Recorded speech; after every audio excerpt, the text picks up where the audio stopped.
To resolve the Zenless Zone Zero black screen issue, several steps can be taken.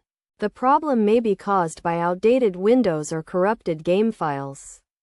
Updating Windows is a crucial first step. This can be done by opening the device's settings, accessed by pressing the Win key and I simultaneously. For Windows 11 users, navigate to the Windows Update section, while Windows 10 users should scroll down to Update and Security.